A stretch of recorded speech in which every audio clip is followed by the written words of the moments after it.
I'm an intellectual, a professional intellectual, internationally known in the technical world. I'm the most famous software tester in the world, and I'm a testament to the fact that you can watch TV most of the time as a child and still be intellectual when you grow up. And the real problem started in 6th grade, because in 6th grade I had a fabulous teacher. I was in this school district that had 66 kids from K to 6th grade, and I was in 6th grade, and we were in the middle of Vermont with ski areas all over the place and lots of money, and so we were really well-funded school with very few kids. And it was a real relaxed kind of Montessori school type environment, and they were very respectful of the children. And so I started feeling like an adult when I was there. It's a BU kind of thing, and you feel like, oh, you trust me, I have responsibilities, I have to earn the respect of this teacher that I really want to have the respect of, and he shows me that respect.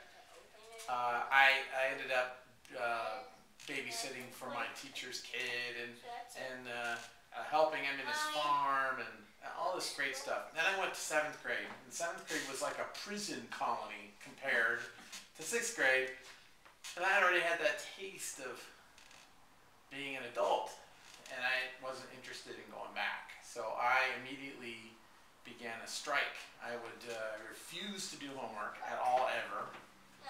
I noticed that the 13th Amendment of the United States prohibits slavery. So that homework is slavery, and I'm not going to do it. And they said it doesn't apply to you, and I go, I'm not as I read the Constitution. So I was 12 years old, and I started this rebellion. One of the things it is, I intentionally failed tests, which turns out to be like hitting a beehive with a baseball bat. Teachers really, really don't want you to fail tests. I didn't understand this at the time, but teachers are, of course, graded themselves on the performance of their children on tests.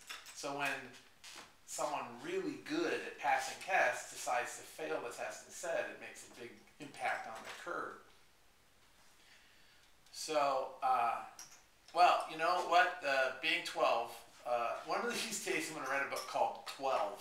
It's just about everything that happened to me when I was 12, because it was the worst year of my life. So many different things happened. I went through a horrible, I'm sure it was a clinical depression. I felt like I had nobody who was on my side.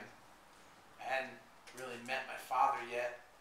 He turned out to be on my side, but I didn't know that until a couple of years later. And, oh, it's just awful. And at one point, I gave up. I said, okay, I'm tired of the psychic torture that they were putting me through, and I'll just go ahead and do the homework. And then I discovered a horrifying thing, which is I could not force my brain to think about the homework. I would read a sentence, and then the sentence would immediately disappear from my mind. And I'd read it again, and it would just immediately evaporate. Like I had no short-term memory, long-term memory, no memory at all past a few seconds of whatever it is I just read. And that was horrifying, because I realized that my thinking brain is not under my control. I always thought that I'm one person, but I found that I'm not. That my thinking brain is like a tiger that if it feels abused, it just runs into the woods, leaving my executive will just sitting there, not able to really think about anything. That's what I found out when I was 12.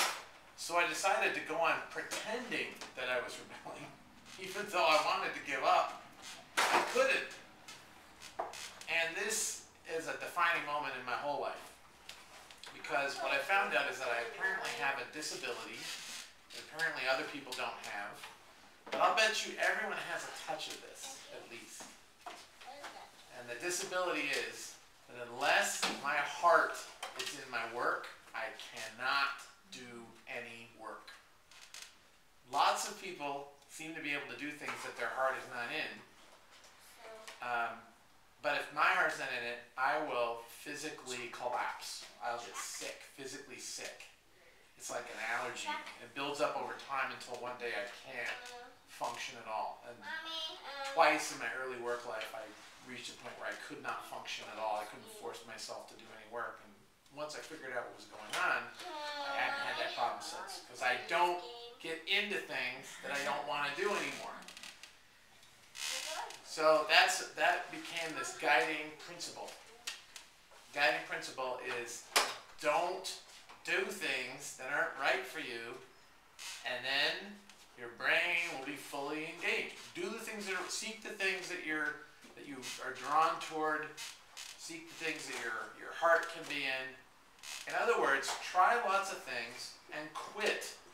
There's a whole subculture in our world, in our society of like, don't quit. I'm telling you, quit. Quit easily. Quit often.